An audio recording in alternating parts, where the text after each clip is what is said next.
வீரபாண்டி கௌமாரியம்மன் கோவில் திருவிழாவில் ஆயிரக்கணக்கான பக்தர்கள் தீச்சட்டி ஏந்தி வந்து நேர்த்திக்கடன் செலுத்தினர்.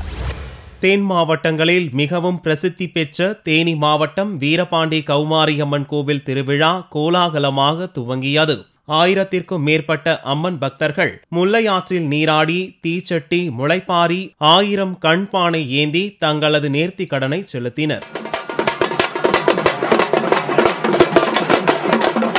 வந்துட்டு இருக்கிறேன், நான் தீச்சட்டி எடுத்துட்டு இருக்கேன். என் உயிர் உள்ள வர நான் தீச்சட்டி எடுக்கிறேன்னு சொல்லி வேண்டி இருக்கிறேன். அந்த அம்மாவுக்கு காலுகை ஊனமுற்றவங்க யாரா இருந்தாலும் சரி, வயிற்று வலி, வாய் வலி, எந்த வலி வந்தாலும் மாரியாத்தால நேர்த்திக்கடன் நான் நேர்ந்து அக்கின் சட்டி எடுத்தாக்க அதுக்கு தக்கன மாரியாத்தா நல்ல நிவர்த்தி செய்யறாங்க. தேனி, திண்டுக்கல், மதுரை, ஈரோடு, திருப்பூர் உள்ளிட்ட பல்வேறு பகுதிகளில் இருந்து செவ்வாயன்று அதிகாலையிலேயே பக்தர்கள் திரண்டனர். பக்தர்களின் வசதிக்காக பல்வேறு பகுதிகளில் இருந்து 120க்கும் மேற்பட்ட சிறப்பு பஸ்கள் இயக்கப்பட்டன.